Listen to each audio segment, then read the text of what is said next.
একটা নয়, দুটো নয়, একেবারে ৬-৬টা গোল খাইয়ে ব্রাজিলকে নাস্তানাবুদ করে ছাড়ল আর্জেন্টিনা।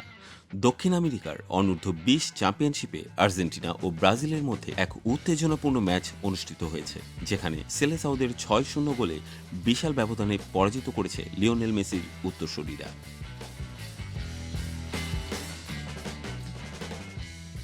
৬টি গোল দিয়ে ব্রাজিল সমর্থকদের মনে আবারও পুরনো স্মৃতি জাগ্রত করার চেষ্টা করেছিল আর্জেন্টিনা।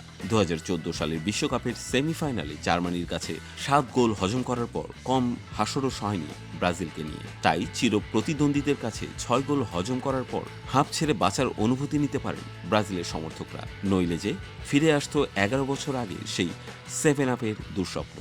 এই জয়ে বিশেষ ভূমিকা রেখেছেন ম্যানচেস্টার সিটির সঙ্গে চুক্তিবদ্ধ হওয়া ক্লাউদিও অ্যাচেভেরি।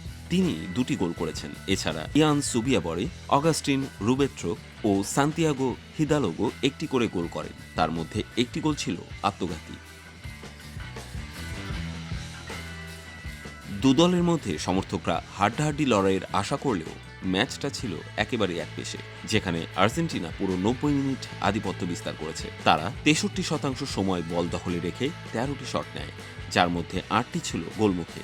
বিপরীতে ব্রাজিল মাত্র ২টি শট লক্ষ্যে রাখতে সক্ষম হয়, এর মধ্যে একটি ছিল আত্মঘাতী গোল। এই ম্যাচে আর্জেন্টিনার তরুণরা তাদের সামর্থ্য প্রমাণ করেছে, তবে ব্রাজিলও আগামী ম্যাচগুলোতে নিজেদের ভাঙা আত্মবিশ্বাস পুনরুদ্ধারের জন্য মরিয়া থাকবে। আগামী সোমবার ব্রাজিলের পরবর্তী ম্যাচ হবে বলিভিয়ার বিপক্ষে, বাংলাদেশ সময় রাত ৩টায়।